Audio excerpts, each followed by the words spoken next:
the scallop shell. Some of you are asking. The scallop shell is the primary symbol of the Camino de Santiago de Compostela, the way of St. James, because in the early medieval times, as pilgrims walked to Santiago, they continued on to Finisterre, which means the end of the earth. It was actually called that by the Romans first. The end of the earth, which means the Atlantic shore. And so if they had survived and they made it there, they took a scallop shell for the way back, the long, long haul back from wherever they had come. And so they carried that shell with them, and they used it for food, for water, for all kinds of things. Today, pilgrims usually start with a shell, and the one that's actually hanging on the cross is the one that I wore from Sacramento all the way to Spain, and all the way through the Camino. It fell twice on rock. I can't believe it didn't break. It's pretty shallow and fragile, but it didn't break.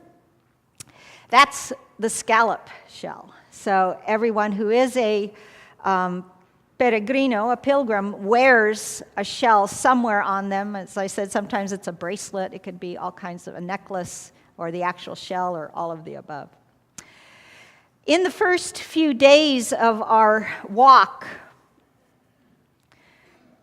everybody was looking at this 500-mile-plus walk ahead of us, and the first 2 or 3 days, almost all of our conversations were,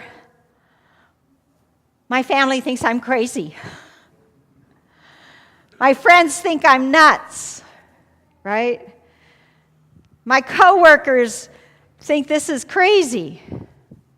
That's sort of what we talked about those first few days. And I started asking myself, a new question came up in my heart, and I started carrying this question, which was, well, if maybe we are crazy, but if we're not crazy, then what are we?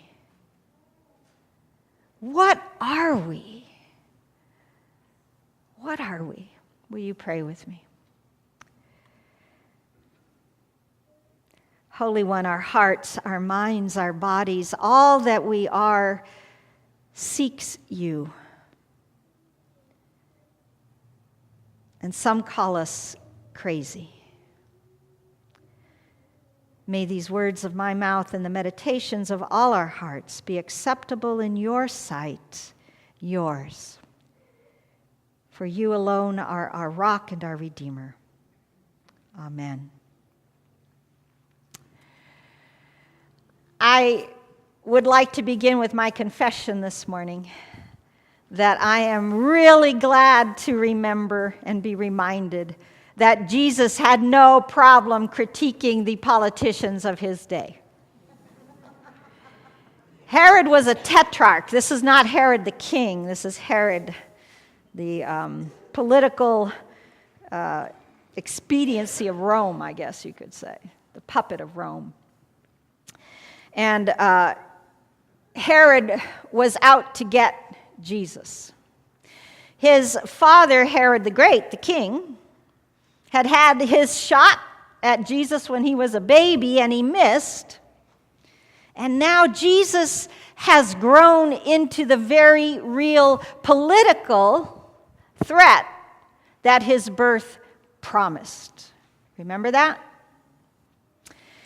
And so Herod is out to get him, and some Pharisees come to warn him. Does that surprise you? Why might they do that, Pharisees?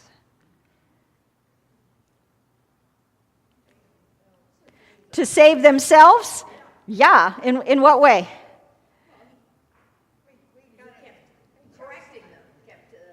Oh. Well, wait a minute, because Jesus kept correcting them. But they're coming to warn him. Get out of Dodge. Yeah. Oh, no. The Pharisees are there to warn Jesus. Get out of Dodge, right? And fast.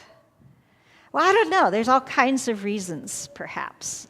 Jesus was very likely, a lot of scholars feel, trained as a Pharisee.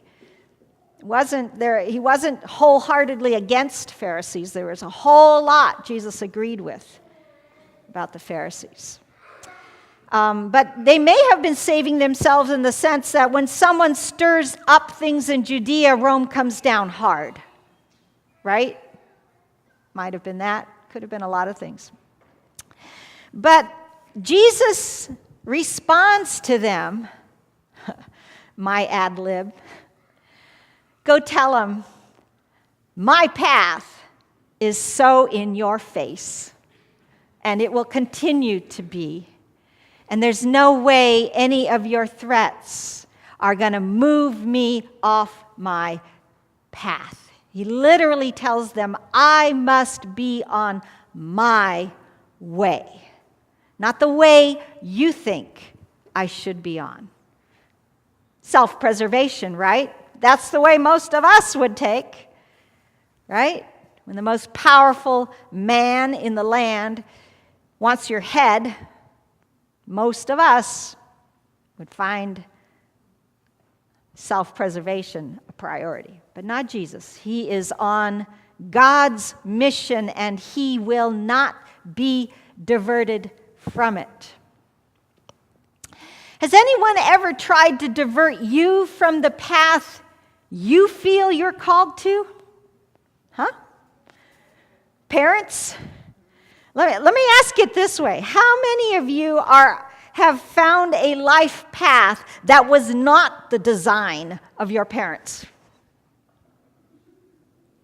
The rest of you are living out what your parents wanted you to do? Huh? They had no design for you, no confidence. But you remember, you probably heard those words. Oh, you don't want to do that. That's not for you, right? Guidance counselor, teacher, parents. Who was it? Pastor? Family? Oh yeah, family. That's your inherited path, right? We hear that, and worse, we say it, right? To young people, to one another. Did you find your way around them? I'm guessing most of you have. But even now, it's hard, isn't it? It's hard. If you can name this young lady, raise your hand. Just raise your hand. I'm guessing there's an age gap in this answer. Oh, you're surprising me. Okay. This is Greta. I'm not going to pronounce it right, but something like Thunberg. Greta, we'll call her. Any spark of recognition now? No? Okay. I'll go on. Greta became deeply concerned about climate change when she was 8 years old. She was learning facts in school that worried her pretty little head deeply, and her heart. Images that she saw at school of plastic floating in the ocean and emaciated polar bears haunted her. And she kept all of those concerns and those feelings deep inside her. She didn't tell anyone. And so she became clinically depressed. Can you imagine carrying the weight of the world as she saw, from her perspective, a grim future for people her age? And she felt helpless and powerless. That's a recipe for depression.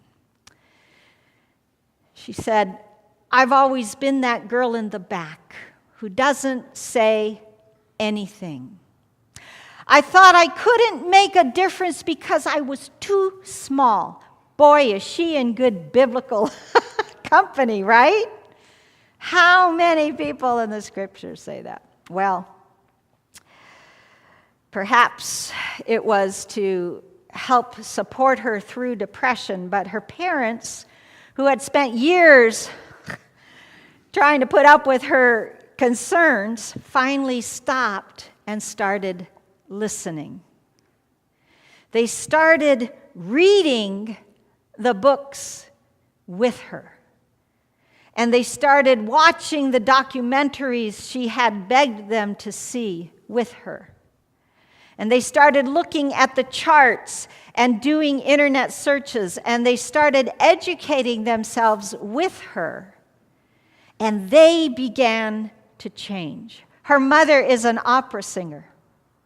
And her mother decided to stop flying. She now takes the train wherever she needs to go in Europe. Greta is from Sweden. Her father has become a vegetarian. And when that began to happen, Greta said, that's when I began to hope. So Greta began to start looking for ways that she could get attention, more attention than what was happening that she could see. Now, last summer, we again suffered the rage of wildfires in Northern California. At the exact same time, wildfires were raging through northern Sweden all the way up to the Arctic. Did you know that? And as Greta watched this, something happened inside her.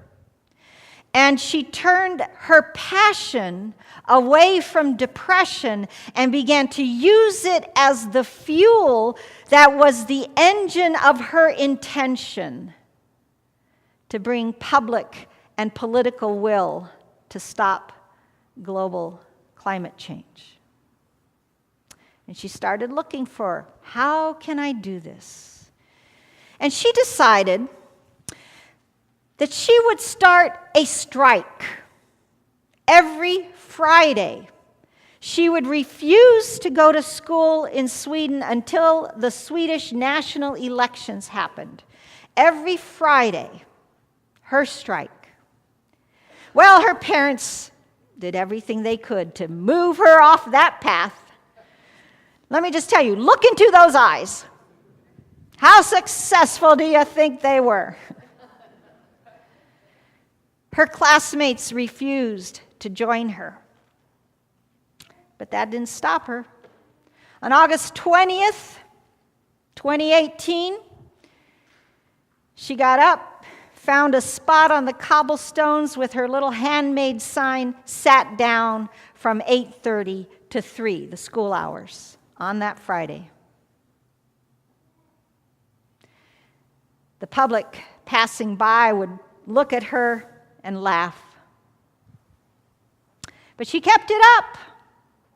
She kept it up. Oop, there we go.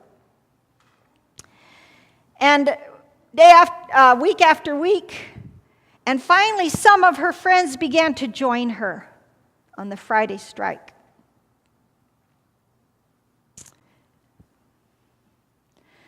Through the year, as she continued her personal strike that began to grow with other students, even other students in other cities in Sweden, she began to get offers of interviews with reporters and politicians, and her message to them was very clear and very simple.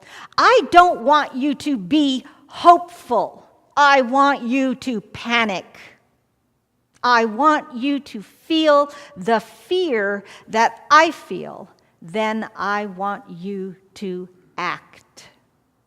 Because that's what she wasn't seeing, right? That's what she wasn't seeing. Now, whether or not those politicians have listened and really heard her message remains to be seen. But very clearly, other students have heard her.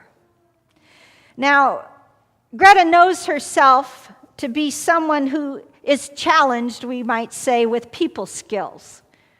She's a very strong introvert. She has Asperger's syndrome. And as you know, she was very subject to depression. But she says, if I had been a really social person, I would have started an organization. But she wasn't.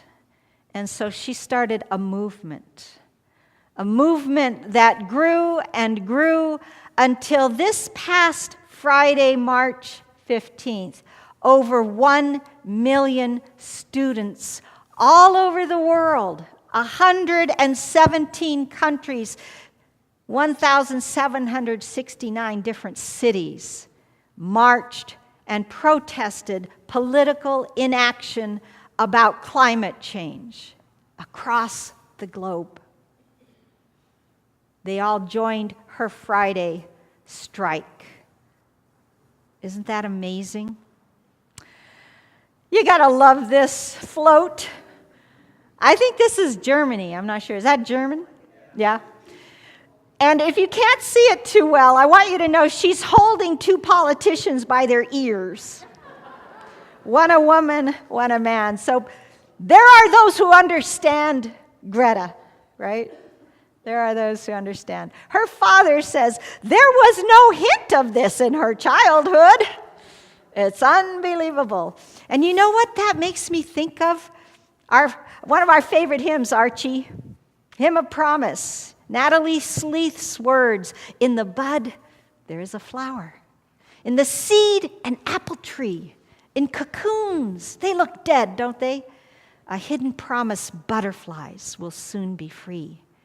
And the key phrase, something God alone can see. God could see the potential for leadership in Greta that probably no one else saw.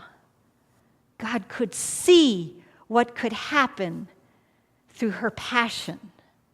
And God led her to a way around despair and depression into the action that she continues today.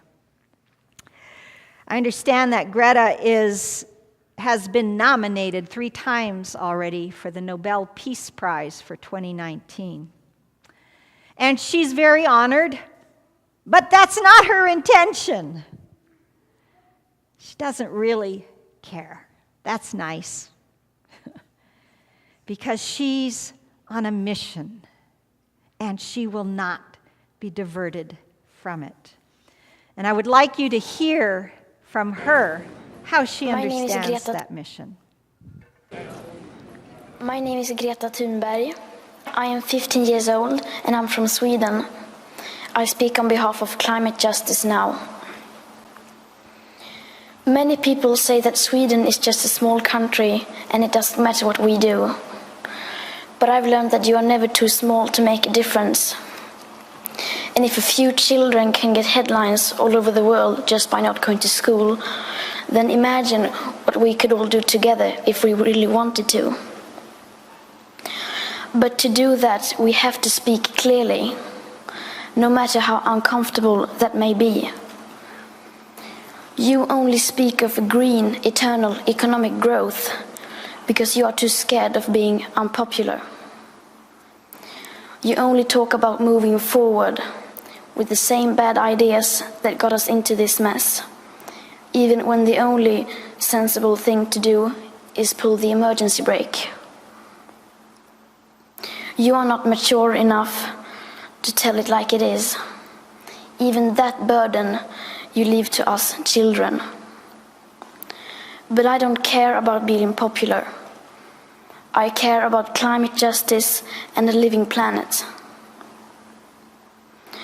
Our civilization is being sacrificed for the opportunity of a very small number of people to continue making enormous amounts of money. Our biosphere is being sacrificed so that rich people in countries like mine can live in luxury. It is the sufferings of the many which pay for the luxuries of the few. The year 2078, I will celebrate my 75th birthday.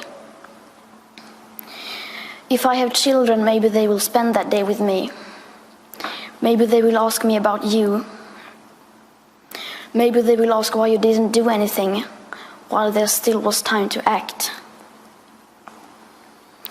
You say you love your children above all else. and yet you are stealing their future in front of their very eyes. Until you start focusing on what needs to be done, rather than what is politically possible, there is no hope. We cannot solve a crisis without treating it as a crisis. We need to keep the fossil fuels in the ground, and we need to focus on equity. And if solutions within this system are so impossible to find, then maybe we should change the system itself.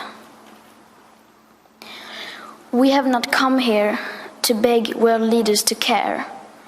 You have ignored us in the past, and you will ignore us again. We have run out of excuses, and we are running out of time. We have come here to let you know that change is coming, whether you like it or not. The real power belongs to the people. Thank you. Do you ever wonder what it would have been like to hear the prophet Amos or Isaiah or Micah? I think you just did. She's on a path. She's on a mission. What path are you choosing this Lent? As we prepare for our offering, let me invite you to consider, why has God given you the resources God has given you as you choose to give?